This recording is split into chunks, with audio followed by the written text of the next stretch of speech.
Welcome to the Protector Culture Podcast with Jimmy Graham. Jimmy is a veteran U.S. Navy SEAL, a former protective officer for the CIA Global Response Staff, founder and CEO of the Able Shepherd Program, a husband and father of four, and a personal friend of mine. Now here's Jimmy. Hey everybody, welcome back to the Protector Culture Podcast with Jimmy Graham. I'm your host, Jimmy Graham. You're BK. BK in the house. 001051. Yes, sir. How you doing, man? Doing awesome. So we talked for like 3 hours before we even pressed record. So I know exactly how you're doing, but I just got to ask on camera. Yeah. And then we got a whole slew of stuff to get through. And I like that. I love that it was your idea to do the looking back, looking up, looking forward. Yeah, I've heard it a couple times now, and it just resonates. Yeah. It's a framework. It's consistent, repeatable. Yeah. So going forward, we Why can just not? drop things in. Right? Boom. So that was it's a cadre format. Cadres, my church launched this thing called cadres. They showed you very simply how to format say it's a Bible study. And you come in and you start with gratitude and you say, hey, let's look back and start with gratitude, what we're thankful for. And then let's look up, and that's typically a message, a verse, or a message that we received on a devotion, daily devotion. And then looking forward is kind of what are we going to do about it. Going forward, what does that mean? A structure that you can have in your head that it really resonated, and now I just run not meetings, but there's not a lot of preparation. You come in and you go around the room. Yep. That's set that air of gratitude. I was just on a phone call today. I'm going to be speaking at, I was going to say this, but I've mentioned it before. It's a Christian school. I'm going to run chapel, and that's exactly the format we're going to use. Yep. Right? And I just said, how about we do this, and this. I've actually got a parents' orientation coming up. And I'm going to walk them in, hey, humor me. Let's start, what are you thankful for? Like, literally, the parents will be like, oh, what? And I'll just go around the room, and I'll share something. I'll say, looking up, and I go, you mind if I share my devotion from today? Anybody hear anything from that? Go through it, and then afterwards say, what did you get from this devotion? How can we use that in our lives? Any ideas? And they'll be like, what is up with this dude? And we'll go around the room, and I'm like, that's what I'm going to talk to the kids about. Yep. Every Thursday. And I'm going to remind them who they are. And as God, what say you? And then when I said this to the ladies' plan, and they just got emotional, it's like, let's do this. This is so awesome. By the way, let's get out of this classroom. Can we go outside? Yeah, over Yes, the we mountains can. in this thing. Mm-hmm. American free on the earth. Yes, you can. I love that Eden says that now at 6. Because I'm an American free on the earth. And I'm like, yes, you are, you sweet thing. All right. So, looking back, it's kind of a recap right now, talking about lake life. Last year we did one called Lake Life when it was the Table Rock Lake. We just got back from yet another year there. That's just a find from the Thank You Papulia's family that found that, and now the two families, we go out there, chunk of a drive, probably 13 hours-ish, because it stops and the kids, and then bagging groceries, because once you get to like the Ozarks, this is Table Rock, there's Ozarks, Lake of the Ozarks, there's Branson's on Table Rock Lake, that whole area is kind of the Ozarks, right? Yeah. It's kind of going to, you get your supplies before you head into it, because once you do it, you're in it, and now it's gas station kind of stuff, and the gas stations are kind of like the convenience. Yeah. So there's like, it's not Maverick. Yeah, it's not Maverick. It's more like you can get gas or a slice of pizza or jumper cables. You know what I mean? It's like there's some stuff going on. Stock up on Oreos is what we were doing, and then because that's kind of what you're limited to once you get there. So the girls do a great job at planning out meals, and they did a really good job this year, just meaning all the most of the food got eaten. There was plenty, but then we went through it, and there wasn't just bags of groceries left. So it was just fantastic. But I think when it's first, like last year, going out there is it's new, so it takes you a few days to get into it. Not this year, man. Like I hit the rack, and it was like I slept in, and it was like my body said, "Oh, you're back at the lake." And I don't know how much time you've spent on a lake or ocean, either one or more, or the other. Or... More lake than ocean. Okay, so you would be like me growing up in Middle America. I encountered the ocean as a SEAL candidate, right? And it's just a different experience, and you respect it very quickly. I can't relax at the ocean on the level that I can at a lake. Like I call lakes safe water, and there's no safe water when you got kids. You got to respect it. Ocean will kill you. The ocean will kill you. I can't relax because of this, and I show this a little bit. Whether it's waves spiking you into reef or the ground or whatever. The wildlife that will eat you and kill you. And I'm not scared of that stuff. Sand's kind of a pain in the butt. Literally. And I think, right, shaping. Primarily, man, there's creepers. We talked about that. Like, creepy people are just at the beach, man. Whether they're thieves, whether they're like, man, why are you thinking of my daughters like that? Why do all you of have that a hoodie combined. on at the beach? Yeah, and it's just In not the Las safest Vegas? town, maybe just because of whatever. And I just can't relax. I've always got kind of one eye on that kind of that protector gene can't calm down. You have to know what's normal to know what's not. What's that? And there's so much abnormal. You're like, I'm not sure that I can actually relax and enjoy time.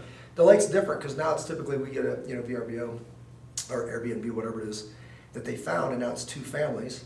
And as long as you respect that there's little ones by the water, they got life jackets and all that, you can actually dial down. I don't know that my heart rate has come down that far for that many days in I don't even know when, right? So going into that place, and then you go back, if you're from the Midwest and you grew up in lakes, or me and Rachel, you go back and you didn't know you missed it, and how bad you missed it. And it ties into, it's just this nostalgic, man, I grew up like this. And you're exhausted. I swim across the lake every day, and that's quiet time for Jimmy Graham.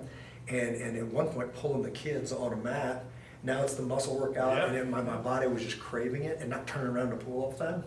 How about that way? And when you hit a cliff, turn around, come back. That it was just really, really good. So that was fantastic. And then somehow that, during the time out there, I now fast every Tuesdays. And let me tell you how that started.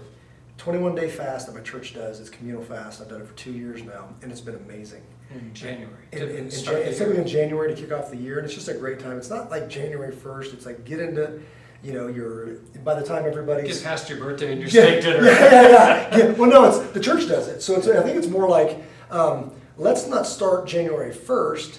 Let's wait till everybody's already failed their resolutions, like the first week, and then start it, right? Now, and it's just let the holidays and New Year's calm down a bit, and then let's focus. And it's not like fasting and prayer; it's prayer and fasting. This thing's about prayer. Let's supercharge prayer. And I've had such good results over the past 2 years on a 21-day fast. Now, when I say that, I should be clear. I don't fast coffee like liquids. I fast solid foods, right? So kind of by definition, it's fasting foods, not eating. But I do augment it. And in this, I'm going somewhere with this. It's much easier, not that it's easy for 21 days at all, but it's just if you got like a protein shake now and again, and you're still having your coffee, you're not kicking those things that you're addicted to that you don't know you're addicted to, right? But still has been just amazing for me personally. So I wake up one morning 2 months ago-ish, and I wake up and I go, like as I'm thinking about this and praying, you had amazing results with this. Why aren't you doing it more? So on that day, it happened to be a Tuesday, and I decided I'm going to fast on Tuesdays. It's probably been 2 months, right? I haven't eaten on Tuesdays. So when we're on vacation, I said, I'm not going to eat today. Just respectfully, I'm fasting. Everyone's like, why are you fasting? Because it's Tuesday. Share that story. He goes, I'm doing it with you. So I fast. That brings up a conversation about a show called Limitless. Have you heard about this? Not until we started talking, cool. yeah. So Thor, right? So Chris Helmsworth, you never know, it's an actor. But he seems to be just a fantastic guy. You see this show where for a year, I believe, he goes through all these things where he's studying with the help of scientists. They're just really talking about health and longevity, longer life and healthier life. And the one that we watched was, and I don't have Disney Channel. Disney. It's a Nat Geo thing, and it's on Disney Channel. But the guy's been talking about it, so I mentioned it because we were fasting. And one of the nights we watch one episode. It's about stress and how your body deals with it. And what would you call it, self-talk? Like healthy positive self-talk. Yeah. So how the power of all that. So they get him walking on this crane. They tell him he's going to walk on this crane, and then they put these monitors, and you see how his body's responding. But first they train him. And the crane or the walkway, it gets narrower, right? And it's above Sydney, Australia. So it's like he's up there, like skyscraper. 20 stories. Yeah. And it was fascinating. Because what they do to get him ready and put his body under stress is one of the most stressful things that I can think of, and that's drown proofing. Like Navy SEAL drown proofing. It's Australian Special Forces, but it's tying your hands behind your back, tying your feet, throwing you in a pool. You got to let out all your air so you go, negative. Then you kick off, and then once you get to the top, you take a breath, rinse and repeat for, who knows, 30 minutes. Right? Till they say right. You're done. And then they say switch. Now you got to swim, and some people can do the dolphin, some people do this ugly inchworm thing, but head that way. And he failed all of them. Now I think they edited it out because I've seen people fail this and drown, like out of commission drown, like and have to be waking back up. And so I'm watching it, and I would have loved to have a heart monitor on me because I've lived this. I'm like, ooh, I'm not comfortable right now. Right? Just watching this, I'm like, ooh, I remember all that. Anyways. So they didn't show him like totally failing, but the guys, the special forces, you failed this and you failed this, which means he didn't do it. They show it like he almost did it. Don't really care. But But then they teach him some tools to just calm down and all this other stuff. And then he goes up on this crane, and his body is just pinging. All these sensors show his heart rate. He goes out there, then he does these drills, and at some point he flips a switch and is like, I got this, and now it's enjoyable. Like, who gets to stand above Australia? And you just watch his numbers come down. Very cool. They go home and continue watching it because they do have the channel to watch it. And Melissa and Everett, they do a 4-day water fast. Now we're talking about something different when you said water only, because the second I don't have my morning coffee, my body's gonna let me know. Yeah. Right? Yeah. So I haven't done this yet, and I'm aspiring to do it later in the year. I might throw out an invite and see if people want to join me in doing it. But my first water fast for multiple days. So it's a health thing. Well, and I think that the dividing line, the differentiation point is now your body is not digesting anything. Yes. And we don't realize how much of our energy is spent digesting and breathing. Yes. So that's as I understand it, and I've done this a bit throughout the years, 10-day, and it was like the lemonade thing and all that. But the way I understand it and believe, one, biblically we're called to do this for our own good. It's not like a legalistic thing. It's like, hey, this is good for you to do, so do it. And most people don't do it. The spiritual part of it, it does supercharge your prayer. You focus, and we just talked about this. When I feel hunger pains, and this is directed from my pastor and others, simply say, feed me. Like, God, give me something, because I'm feeling this, and then something always comes, and you get redirected, and then if you feel them again, say it again, and it's just all of a sudden it's nighttime, you go to bed. Yeah. And you fill your day with constantly checking in with God as you're reminded that, hey, my body needs something. It's like, well, my spirit needs something more. And it's just really, really, I've always had very good results with it. So anyways, that part of it is you're not, and I wouldn't recommend working out, because the whole thing is our bodies are created to do amazing things and heal things we don't even know are wrong with us. Like literally, preventing cancer before you have cancer. Yeah. If you don't distract it with digesting garbage that you're calling food, and repairing muscle. So your body's going to focus on something. If you just worked out, it's going to focus on repairing that damaged muscle, and build your muscles and your strength and blah, blah, blah. You just ate a big old, triple cheeseburger. It's got to focus on that to process this and do all that. But if you're not doing this, and you don't need it, by the way, obviously you don't die in 21 days when you don't eat. It'll say, I'm going to find something to do. How about these cells that are all jacked up and now it's fighting cancer? Repair them. Right, because you didn't distract your energy. But anyways, and it's built that way. It's like it ended up that way. He designed this way. So that's unbelievable. And you say, well, you mean you could cure cancer by not getting it? By potentially yes, then why aren't I never done it? Because hard, right? It takes discipline to do that. And on the list of hard things, it's not really that hard. It's just inconvenient, right? Melissa and her family just did it, or her husband just did this, or never did it for 4 days straight, because they said they're going to do it, and then they did it, and then they just have rave reviews. Yeah. Cool. What's next? Well, it's interesting. I'm hearing a piece that, yes, it takes discipline. 5 minutes ago, you said it also takes faith. Feed me. Right. And let's be fair. You brought it up. There's people around this world that they fast for 4 days at a time. Not necessarily by choice. Right. We call that not finding food. Right. It's like, oh, good job. 4 whole days. We haven't had food in what? Yeah, it wasn't. That's why they've got abs. It's like, okay. Good luck. Good luck with your abs when you're sucking down, whatever Fritos. Yeah. So there's just so much food around that the easy choice is to choose to just say, I'm going to do what's easy and just shovel this stuff into my head, right? But your body's like, I don't even know what this is. So I'll figure it out. But you know what I won't do is cure cancer. I'm not going to attack those cells that are going to kill you. All this stuff, So it's just really got my attention right now. And I've said this forever. Just talking to me, that self-talk is it's not that we don't know, it's that we're not doing it. So would it surprise you to say, here's the secret to fitness and health? It's not complex. Eat right, exercise. It hasn't changed ever, ever, right? Yeah. It's eat right and exercise, right?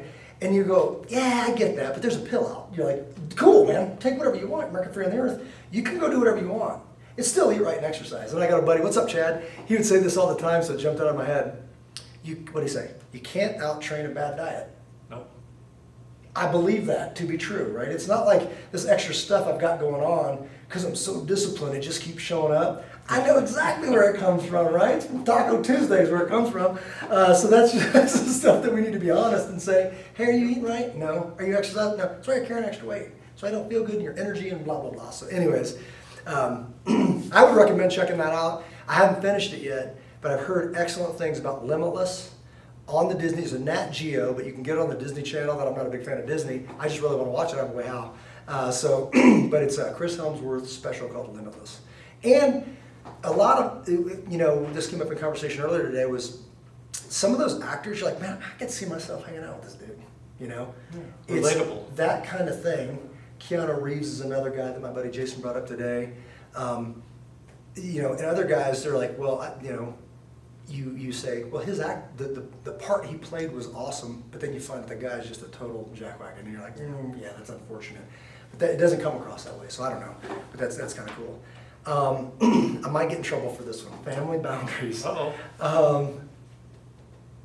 Man, okay, so dads that have dealt with this before, this won't be a shock to you. It was a shock to me because I've just never had to deal with this before. So my daughter, she might skim me for this, I'm not sure, but we're going. I'll call him a boyfriend. I don't know that that's correct if they call it that, but exclusively texting, all this other stuff. Young man that we've known since he was a little boy. It's a longer story, but he used to be related by marriage. We lost my sister-in-law, all this other stuff. He's just a fantastic young man that used to be kind of, hey, my nephew, for whatever. They found an interest in each other, and I got the question. It's like, we're going to Missouri. He's from Missouri. Another cousin, a true cousin, is coming down. Can he come down? Can I'll do the air quotes. Can the boyfriend come to vacation? And you said? I thought about it. It wasn't a quick response. You thought about it. I did. I thought about it and prepared myself. My wife gave me the heads up, and I said, no, this doesn't feel right, and for a couple of reasons. One, and you shared a story actually. Yeah. Like going through the photo album, like, who's that dude? It's like, well, that's a dude that didn't work out and wasted our time and messed up my vacation. Like I don't see myself saying that ever, right? Yeah. I highly value time with my family, and I think we all do. And then to appease, it's like, sure, but it changes everything. It truly does. It changes the dynamic of that time where everybody was just enjoying each other, especially in the teen years. What I liked was the big picture. I know at some time in the beginning of the year, you do the green pin. And Yes, you marked yes. out these 2 weeks, very purposefully and intentionally decided, this is my time with my family, Yeah. that I want to invest in my treasure, and it brought back a memory of a time when I was, I think, 21, 22, and I was not allowed into a family photo at Christmas. Yeah. And the father of the family said, if you marry her, you're welcome into the picture. Today, you're not. Please step aside. And hearing your story and matching up with that story, it made me feel good because there was a boundary, there was thoughtful decision that went into it, and it was a very clear understanding of, here's my time with my treasure. It's incredibly valuable. Yeah. And I'm willing to consider alternatives, just not during my family time. Yeah, and it was because of the relationship, and I want to be clear, amazing young man. Yeah. But it must be right for my daughter. And if it's not, I don't want to say anything right now that would push her towards yes or towards no. This is her deal, but the vacation's not, right? In a couple of short years, I'm going to go from being from the authority to being an influence, and that's going to sting bad. Mm-hmm. On this day, Jimmy Graham is still the authority, right? And I'm in charge of this, and we're setting a precedent for my other daughters and my son. There, I said it. It was digested well. Rachel backed it up, and I said, okay, that's the deal, right? And my daughter handled it amazingly. Now, the compromise, and this made the trip even better, I believe, is I said, we are in Missouri, and I understand that you guys you have this thing. It's kind of cute, actually, but anyways, it was, I'm willing, if your mom's willing, to head north to Kansas City, where we're from, hang out with his parents, stay at family, with his grandparents, whatever. So it's a little bit, confusing. But and he could come down and meet, drive back up. You guys spend time together, and then go on a date. I would do that, right? And we did that. And it was fantastic. And this is the beautiful part. So he drives down, and she's like, well, I don't want to inconvenience it. It's kind of a long drive. I'm like, having been the young man courting the, I'll drive, I'll sleep in my car. I'll be out, when you wake up and look outside, I'll be like, hey, ready to go? So you guys can ride together. He meets us down, further south. and we have lunch. And then I think there's at least enough respect where, now you're shaking a young man's hand, not as what used to be kind of a nephew. Now it's as kind of the boyfriend figure. And Sir. it's sir. Sir, you hear sir a lot, right? And but the cool thing is that I think he's a fantastic young man. And we walk over, and she's getting the stuff out of our car, the family car, to carry it over to his car, little pillow, little bag, whatever. And I just look over and I say, his name's Max. I go, Max, she's my firstborn. Enough said.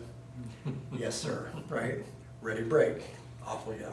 So that, and it was just kind of, and then we go up and hang out and can see with his folks. They do their thing, and then we just, have a good visit, and then it's back home. So it's just a new thing for me, man. And I think it was good for all involved.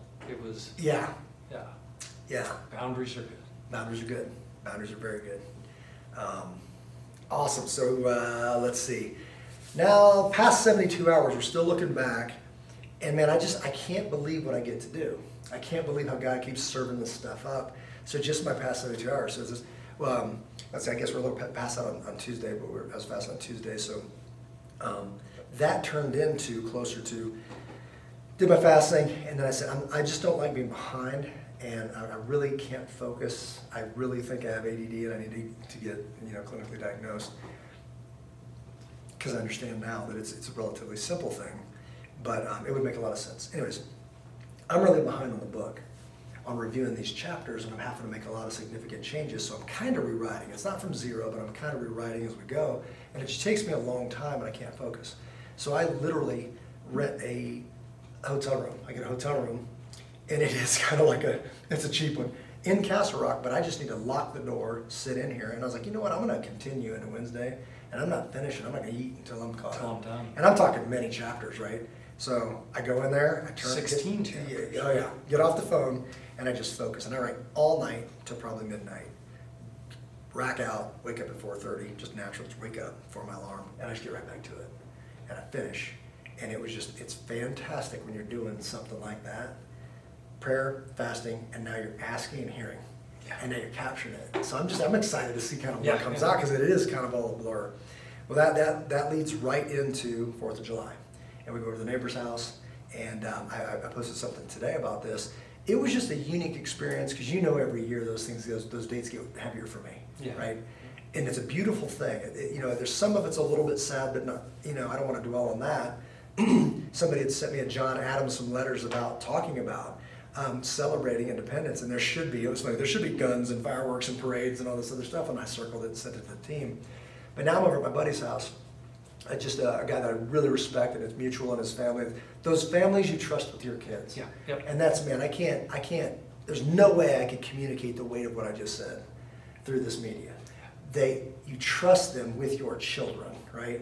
And everything from the conversations you have that are at a deeper level, to entrusting a young man in his 20s with my kids not blowing off their fingers and making sure they're doing it right. And that took, to even get that conversation, his mom and dad had to raise him in a way where I'd even trust him with that responsibility. Sure. Right? And talking to him about business, because he's getting after it, and his wife about pursuing God and raising it. It's just goodness. It's like the stuff. And I kept looking over at my buddy Brad, who's the dad, the patriarch of that family, and we're just like, isn't this great? Like, this is like, and I mean, the later it got, it was like, hey brother, isn't this cool? Like, I'm almost sick of saying it, but he's not sick of hearing it, and we just keep feeding each other. Look at these kids playing. Look at this, and he's got this old fire truck. And he's giving rides in this fire truck, and it's the open air kind, like the old school, the hoses going here, but that's all cleared out, and it's wood floor. It's beautiful. And now we're ripping down the street, and I say ripping, we're going at a slow speed, full of people, no seatbelts. Sure, it's dangerous. What's making it so cool, but we're responsible about it. I'm the guy in the back holding and making sure that people aren't getting past me and falling off and all that stuff, and there's no silliness. But it was just awesome. It was stinking awesome. And kind of your own 4th of July parade, just around the neighborhood. That's what it was, right? And then the fireworks, and watching 4th of July and all that is through my kids' eyes. They know exactly what 4th of July, Independence Day, Memorial Day, Veterans Day. You ask them what the differences are, and they know. Why? Because I told them. I make sure they know it. So the significance of those days and the cost of those days. days, right? And you should be celebrating, and there's much to celebrate, there's much to protect. So they understand all that. And then to do that with, one, a family of trust, but two, a family of trust within just a stone's throw from your house. Because something about that community of like, man, you're here, and that's reciprocal, right? My phone rings and I'll be there. I'll run to your house, right, with a solution, and it's vice versa. So that's super cool. And then that leads to this morning, this was just yesterday, all this. It's funny because alarm goes off. We were up late because it's 4th of July. 6:30 in the morning, we've been meeting for probably over 10 years. With a group of guys there in Castle Rock. I get up and I go, nobody shows up. You know, I'm like, okay. And I post a funny thing, hanging out with my friends, and I put a picture of, whatever. The silverware. Well, my buddy he's also a veteran SEAL, shows up. He's like, hey, you still there? He shows up. And the way this was orchestrated, unbeknownst to us, is now for the first time ever, we're having a conversation about things SEAL teams. SEAL to SEAL. That we just don't do with other people there. Like if one more guy would have shown up, we wouldn't have talked about it. I'm pretty certain. Different dynamic. Right? But now it's me and him, and we just start peeling back layers of, and it's the same theme. I don't care what you did, it's I didn't do enough. Yeah. Do you feel that? And now we're talking on this level, and it was just fantastic. And then as we're leaving, my pastor's walking the door, and I introduce him, and it's just a fantastic morning that is not like any of my mornings, right? And then weeks ago, he had honored me by asking me, I've got my son is leaving for college. For college. And there's certain men that I would like, would you consider taking them out to coffee and just talking to him, right? So we go and I get to meet his son, and I had met his son when he was this tall. Now he's like a man, I wouldn't have recognized him walking in, right? Yeah. And now we have coffee, we sit down and we talk, and we just start going through questions and talking about stuff, and I get to impart a little bit. But you can't miss that. You can't miss that you were just honored. Because it's a short list of people that I would ask to talk to my son, let me just put it that way, right? So that was fantastic, and it was good. And we had a great coffee, and now I'm a resource, and I'd asked permission to follow him on this endeavor through social media, and he actually grabbed my phone and loaded it in, because you know how I am with that stuff. I was like, and he's like, give me the phone. Do the thing and make it go, and then I'll see when you do great things. And that was it. And I sent him a couple resources and things that really changed my life that I wish I'd seen at 18, right? Yeah. And that's it. And then I shared what we talked about with his dad, because I think it's appropriate. Until he leaves the house, it's like, hey, this is kind of the stuff. Yeah. And then I check in, because I had to move a date, and so I've mentioned this before, but I've been, again, honored with a Christian school that's rapidly growing, and they asked if I'd be the chaplain. Yeah. And that's getting heavier, meaning cooler, and I can't wait. So I got to talking to her, and she's just another world changer that's out there fixing school. Like, I've got a solution, she comes up with this thing, there's a curriculum, there's a funding thing, and it's very affordable, and now people are hearing about it, and it's growing. Yeah. So I was going to talk to this many kids, now it's going to be this many kids, and I can't wait. All right, and then let me run with it, and she's like, you're a good Christian man, would you speak to these kids on Thursdays? The answer is absolutely. Yes. Absolutely, right? So that was a fantastic conversation, it always is. And then a business meeting today with Ben and Ty, where we're wrapping our arms around this next step. And I'm just sick of hearing myself talk about it. There are very big things coming, and I just don't even want to embellish them, but it's very exciting what God's doing with us right now. Every single day. There's every new single text, day. New email. And then I put it on here, and then we came here 3 hours ago and a half. And then we just started catching up, and then it was like, we should probably shoot a podcast. I mean, we're here. We should probably shoot a podcast since we came here to do a podcast. So, anyways, I'm sorry, I've been talking all the time. Anything and all of that. It's been a fantastic past 3 days. It has been an amazing 3 days, and there's only one other person that knows what I've gone through, and she would be very surprised for me to say that. Yeah. So a lot of the work you do, I receive on the Patreon side, the devotionals. There's been a couple just, I can only describe them as 2x4 in the forehead, like earth-shattering, reestablish your foundation. So thank you for that. And if you're not listening, sign up, do whatever you do to get on the Patreon thing, because it's had an enormous impact on me personally that is bleeding over or radiating to my wife, to the family, very positively. So, and I can put my finger right on it. It's been amazing. Yeah. It's you saying that. So at 4th of July Independence Day celebration, the dad, he says, thank you for doing those. I've been watching those. And this isn't what I would call like a regular churchgoer guy that's overly religious or whatever. And religious, we can define that. With relationally with God, he's just not that as close, but getting closer. And at this, I witnessed him standing there talking to this other guy saying, you should come to our church. And I'm like, I think he said our church. Like, because he comes, if I'm correct here, the son actually started, I remember him pursuing his wife in a whole different church where her dad was the pastor, right? And I remember going there and seeing him by himself, obviously courting this girl, but he's like, this is the way that I want to live. And if the parents don't come, this is me. Like, I'm an adult man. And I'm like, that's so cool. And I'd be like, hey, do you want to sit with us? We switched churches. He ended up switching churches, so now they're in our church, right? And now he's led his parents to that church. We could talk about that the rest of the day. That's fantastic, right? And I love it. And now I just hear him talking to this other guy. You should drive church, and that was super cool. And then he says, hey, I've been watching those. I've enjoyed them, so thank you for doing those. And I says, hey, the other day he had sent me a text, and it says, he's going to get all like, oh man, I can't believe he's in this.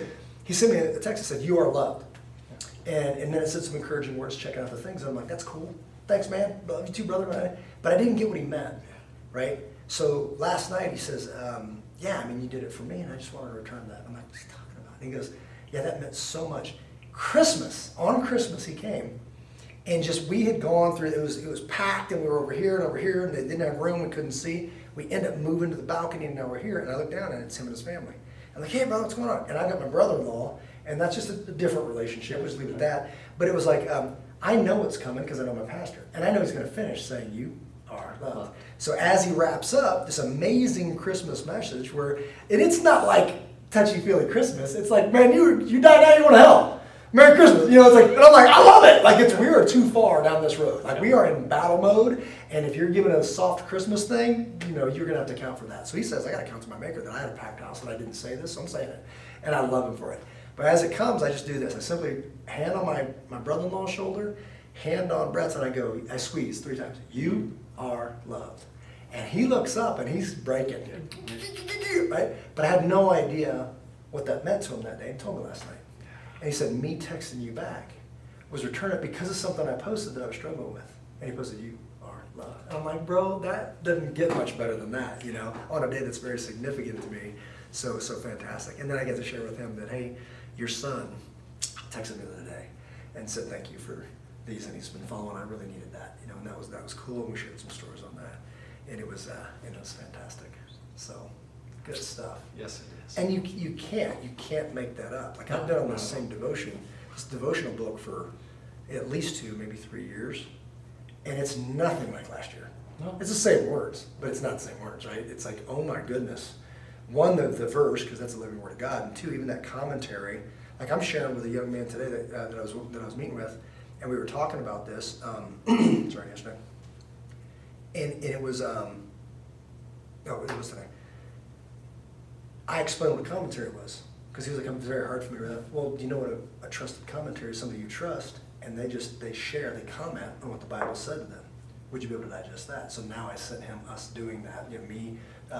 This is what I got out of it today, and he's like, I think that would make a lot more sense. That would, get him in there. So No, and I think that's the piece I'm picking up on. Many times I think in the podcast we've talked about reading it early in the morning, but also reading it at the end of the day. It changes. It's totally different. Yeah. One day. And then you get somebody on the other side of the camera or the computer screen interpreting, adding commentary, and you're like, Yeah. aha, connecting dots. Yes. Yes. You're like, I never saw that. People that have studied and they've spent so much time in this, and they tell it in a digestible way, kind of for anybody, and you go, oh. Or if you question it, you go, I don't think that. And then you get in it, and all of a sudden you're studying. And that was the point anyway. Spending time to develop a relationship. All right. So looking up is the devotion part, the daily devotions part, and the impact it's having. So I get this, if not daily, at least weekly. People from all over the country saying thank you for sharing that. Thank you for saying it that way. Thank you for all this, which means keep doing them. Yeah, which keep means doing it. that, Absolutely. and it's so not hard. Once you figure out and you speak from the heart and say, this is what I've heard. Start with gratitude. Yeah, what are you thankful for? Everybody's around the room. What's the message? You read it. What'd you get out of that? That can go 3 times around the room. Yeah. Because then there's a comment. But making everybody talk. Not making. inviting everybody to talk and say next. And now the quiet guys that wouldn't have talked, they're up. Yep. So now they're not going to go silent, so then they talk. And that sparks a whole other direction, and it's fantastic. And you're just kind of keeping them, from going just side to the right. So that's fantastic. shepherd. And then the part that shuts up the room. What are we going to do about it? Yeah. And that's when it's like, brr, brr, like the crickets. You're like, hey man, we just had all this stuff. You had all this emotion. What are we going to do about it? Because it's on us to do it as men. What are we going to do specifically? What's that thing? I think it's just the last podcast. Like, I can't have breakfast once a month. Yeah. You're not moving the ball down the field. Yeah. What are you gonna do? We're not here for Panera Bread, right? It's like, hey, the world's not dying from a lack of Panera Bread. So every time we meet every month and there's Panera Bread, the real thing is what are we doing in between? Like so this is what I'm doing and you're invited. And we go, well, I'm doing this and you're invited. Okay, then I'll come to your thing. Now we're talking. Now we're putting some, and with men it must be credibility. It's like, show me. Follow me as I follow Christ. Where are you going? I'm going to my couch. It's not what I meant. Yeah. I meant let's go move the needle, right? Back towards good for our kids. So that's happening more and more. And I'm seeing more groups stand and actually do it. Not necessarily at the speed I want, but I'm not in charge of them, I'm in charge of me, right? So I'm gonna go do this, and now I'm seeing more people say, can I come to that? Can I do this? We're sitting right here a minute ago, right? Mm-hmm. My phone goes off, and it said, if you're looking for investors, brother, put me down for like 50K. Brother, you can't make this up. And I get those regularly, Yeah. and I'm recording them saying, okay, we are looking to expand. We're gonna know a lot more in the near future. I'll put your name down, let me hit you back. Brother, you don't think that's not honoring? Like, whoa, you trust this thing enough, or do you believe it enough? I've got to believe it, it's my baby. You know what I mean? Yeah. And I do, but now it's not just me. You saw how long ago this is. People are like, I believe what you're doing. I believe in it, right? And it's way better than a lot of people said. It's way better than any plan that I've seen that I've got, and he's got. So keep me and you, and that's the best compliment that you could ever hear. It's like, hey, me being me, honoring my God, trying to raise my family, has somehow helped you. Go be you. I'm like, oh man, I got that. That's one thing I can do. It's like all this other stuff, P&Ls, pro formas, prospectus, all that stuff. Cool. I'm just gonna go be me. Like, we talk about hacking through the woods, and somebody goes, hey, what are you doing with all this wood? Can I process it for you and pay you for it? I'm like, that'd be great. Sure, why not? I got stuff to do. Right? I smile thinking of Neil. You be you. Yeah, I love that guy. What's up, Neil Pinkham? I hope he's watching. And I can't wait for the day where he sees what this is when it's running on full capacity. I can't even imagine Abel Shepherd at full capacity and Jimmy Graham working fully in his unique ability. I'm getting excited. So, looking forward. On that note, looking forward. Road to 300. 300. Explain what that is. 300 Explain what? what that is. I think it's amazing knowing some of the numbers that dangerously close Yeah. to reaching 300, let's call it, subscribers. Yeah. These are people that pay a fee every month in exchange for advanced training classes, special events, Yes. to be a part of the Able Shepherd community and training program. Also, dangerously close to 300 coins. Number 300 on that coin. Mine says 001. Yours says 051. We just hit out 291. We're dangerously close to 300. And that standard that has been defined, that standard that has been held to, I've seen it. I have seen SWAT team commanders come in here, the stuff that stops bullets, the big shiny badge, and they go running in here and they are defeated Yeah. because something didn't work out right. Yeah. It's not easy. Yeah.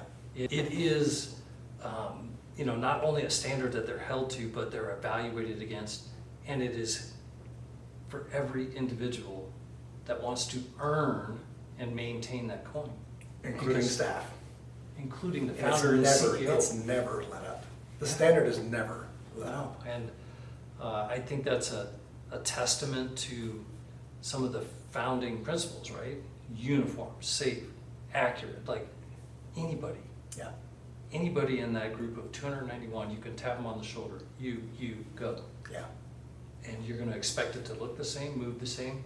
Even to the point, I think you told me a story of a neighbor who came home, back door open, front door open. Yeah. Hey, did you leave that door open? You gotta clear your house. Yeah. What's that gonna look like? Right? Gun shouldn't be in your mouth. Right? It's like, and people like, I'm a pretty good shot. What does that mean? Show me. Yeah, I'm pretty good with a gun. Show me. I disagree. I don't think you're good with a gun. Why? Because you pointed at your kid's face. Yeah. Oh, well, that's not what I meant. That's what I meant. That's what the industry means. That's what elite training is. That's like, what did you mean? Well, I meant I could shoot a can from 10 feet. And I'm like, that's not even a thing. You know, it's like, what? Yeah. But now you're in a dark room disoriented and somebody runs around the corner. And you Are fire. their hands and up they're or do they have a related to you. knife? Right. And you're like, man, you didn't ever You needed that half practice second. that. You never practiced not shooting? We got a problem, right? And when you find out, test day with a dead kid on the floor, it's not okay with me. No. It's not okay. I've just seen too much to think that's a standard. So that's what a lot of times we see across the nation. There wasn't a standard, so we created one. And it wasn't like, hey, can you shoot this much, blah, blah, blah. It was tactics. It was skills and tactics saying, show me. And if you can show me in phase one, several classes, few classes, right? You do those, there must be a standard. And if you pass it, you go pistol dynamic. And then there's more classes. And if you pass that, now you can touch an AR. And there's more classes that if you touch that, now you can use a pistol and a rifle, and you get a coin, and you enter advanced training. Now let's get in cars. Now let's do dynamic movement on a range. Now let's do cuffing and cuffing approach and all that, hostage rescue. Cool. We can do all that once we're safe. Once you have- If we're not safe, then there's no more forward movement. It's not safe for anybody, right? And it blows my mind that that standard didn't exist already. On And this level. thank you for creating it. Yeah, praise the Lord. It's fantastic. Piece I want to talk about that really, I don't know how we put it into words. We struggle to define this community. We struggle to define what is it to be an able shepherd. Yeah. So said person pulls into their driveway, front door, back doors open, question to the wife. Okay, it just got real. Yeah. And as I understand it, this person gets out of their car, unlocks the safe in their garage. James around. Yeah. The wife's attitude changed. Wow. This just got real. That's a loaded gun now. Yeah. Yeah. That's what's required. If there's This man is going into our house to make it safe Yeah. for me and my family to go in behind him. Yeah. Wow, goosebumps. Yeah. Like, that's how it should be. You know, you have the capability, you have the training, you have the willingness to go in there, face the problem if there is one. If not, probably, you know, more often than not, there isn't one. Sure. Come on in, honey, bring the kids. Yeah. I'll get the groceries. Yeah. I hope And that's how it is you every can't time. stress that finger off the trigger to where as you're coming around that corner and you're nervous and your wrist on the trigger, and now it's like boom because you saw movement and Aunt B came to visit from Kansas. She just forgot to tell you, and now she's leaking out on the floor, right? That's just not good. Not good. It's just like if there's a better thing, I'd go with that, right? So anyways, that's fantastic, and that's show me, and that's accountability, and once you trust it, you do it. And if you can't do that, you simply don't get a gun around my kid. Yeah. That's what we said, right? I think that's common sense, but then the world wants to push back on that and say, no, I should be able to do that just because I think I'm good. I disagree. No. Roger that, right? And good luck, by the way, getting 300 people on the same page. Good luck. If you've ever been in leadership, try to get 300 people on the same page of anything. But we say this thing, USA standard means uniform, safe, and accurate, right? Can we be on the same page? Can you be safe, not a danger to my kids? And can you be accurate? One being correct, but can you make bullets, tell bullets where to go and they obey under stress? Under stress, Right? yeah. That's exactly right. And where not to go. So that's a big deal. You had mentioned something as we wrap up here, is you said something about where their treasure is. Yeah. What did you said something, and it was something about showing your maybe your family where your treasure It's is. interesting. I was taught by my wife way back when that I have two things to offer: my time and my treasure. And because I'm so literal, I could get my head around the time. Like, where Yeah. do I choose to invest my time? Yeah. Where do I want to work? Where do I want to help out? But short-sightedly, when I heard treasure, I thought of my finances. Yeah. Who do I want to donate to? Where do I want to get Netflix or Comcast to? Where do I want my money to go? Until your Patreon video devotional, I never connected the dots that Yes. my wife, my son, my family is my treasure. Yeah. And where do I want to invest that time? Dang it. Earth-shattering. That rocked my world. I want to end with that, because that is, I've said it recently, time is money. Everybody says that. Time is money, just far more valuable, Yeah. right? So your time, I think it was Billy Graham that said, show me your, let me see, where your heart is there. Let's see. Treasure will be also. Show me your checkbook and I'll show you what you treasure. Yeah. And I would say, show me your calendar. Yeah. Right? So that's a big, big deal. So it's one thing. Yes, you're going to spend your money on a home to get a roof over your kid's house, all that other stuff. And then I would go take a step further and I said, they don't simply need your time, they need your attention. So like if I'm sitting here on my phone with you, I'm just giving you my time. We're together, we share the same space, but I didn't give you my attention. I see a lot of people doing that, been guilty myself. I'm on vacation, they got this phone in my face and they're playing right here, right? So making that effort to say, not only do you get to my time, you also get my attention. Because the phone's in a waterproof bag in the other room or in the boat or whatever, and they say, Dad, let's play, and you say yes. All day. Like that's the thing. Like those conversations that we had, we made the time for God to place moments in our life, and it happened for 2 weeks, almost 2 weeks, right? Just shy of 2 weeks. And that wouldn't have happened back here. It just wouldn't have, right? So is 13 hours a far drive? No, it's not actually. It's not at all, because of what happened. And when I think back about my dad, I have no idea how my parents afforded to go places with us. Yeah. 5 kids that are a handful. We didn't have a lot of money, but I've seen the Grand Canyon, and I've seen Mount Rushmore, and I've seen Devil's Tower, and I've seen the ocean, and I've seen it way before I left, and I thought it was normal until I got in the Navy. And then you meet people that have never left their hometown, ever. Wait a minute on this Navy thing, because you told me a story about your dad and a boat and 10 years old. Dad in a boat. Oh yeah. Thanks for reminding me about that. I never thought, somebody asked me this and I was like, ping, like I'd never connected this, because that lake life, growing up in a lake, I just remember a story where we're hanging out, my grandparents had this. When I say lake house, the thing you picture, not that. I'm not talking like a double wide that was old then, but my grandpa, like he got it, and it was just this place that we went. And as a kid, it was fantastic. I know it better. It was unbelievable, right? A double wide trailer and whatever. And it was just fantastic from all the stories that we had, living back in a cove and doing all this stuff and wrestling with my brothers and fighting and fishing and skiing and all that kind of stuff. Well, a neighbor comes over, knocks on the door. We're like waking up and he goes, your boat's in the bottom of the lake. Como? Like what? We go down there and we see where it's tied off. It's still tied off, but the bottom's touching the bottom of the lake. And we go down there and it was my dad. This is just such a great memory. My dad, the plug was in. First he's like, gotta leave the plug out. I know I put the plug in.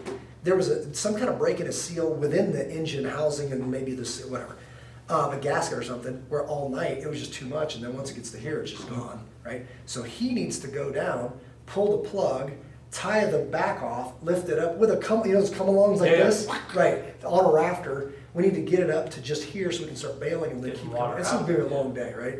But he couldn't do it. I was like, I can do it. And I'm maybe 10. That would be on the high side, right? And he's like, it's kind of dangerous. You got to get in the engine compartment. I'm like, I can do this.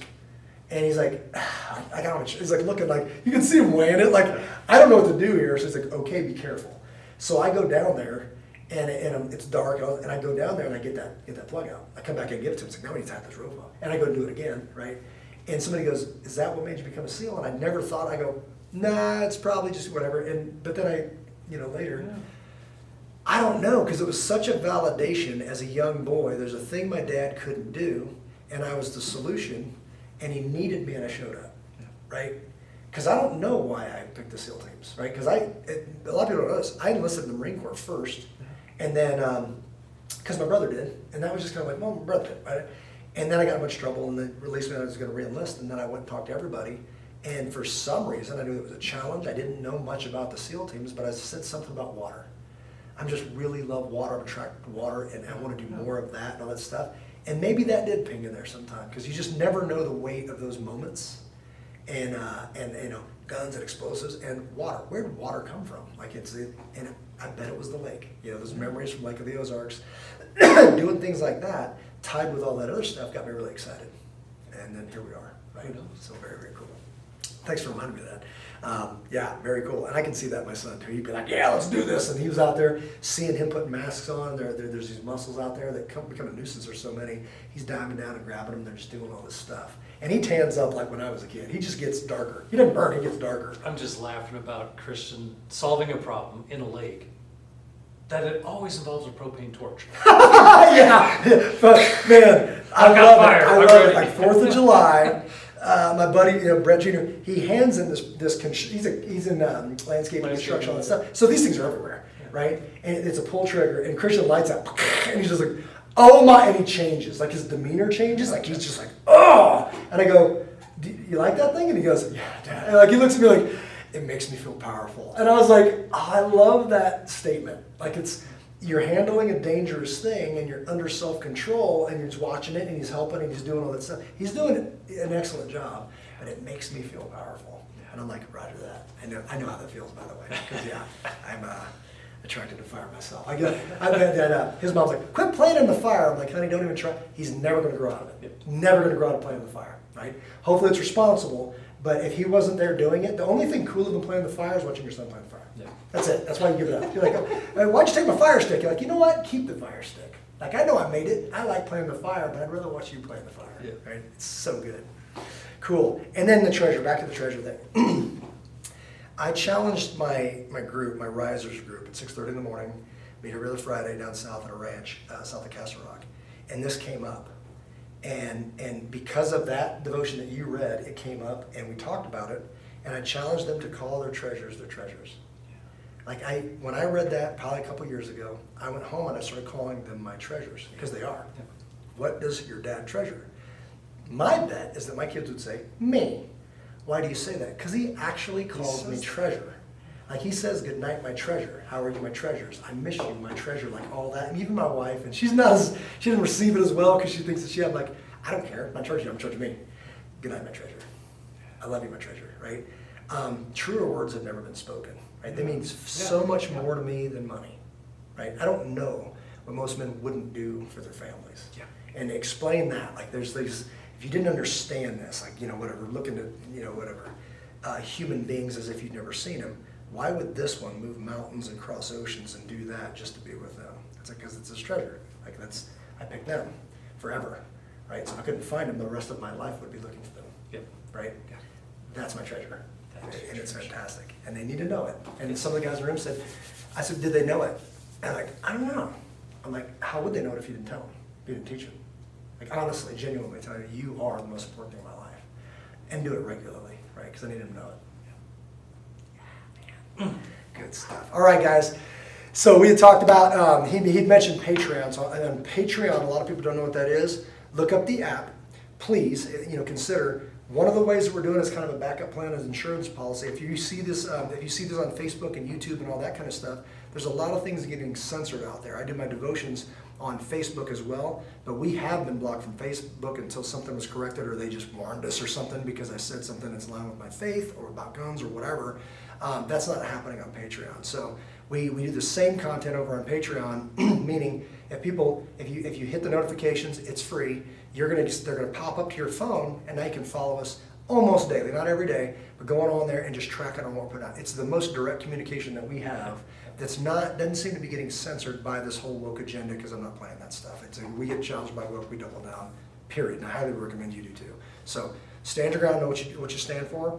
And if you are attacked in any way in that form, your only option is double down or you'll go away. Right? We've experienced this firsthand, and we're still here.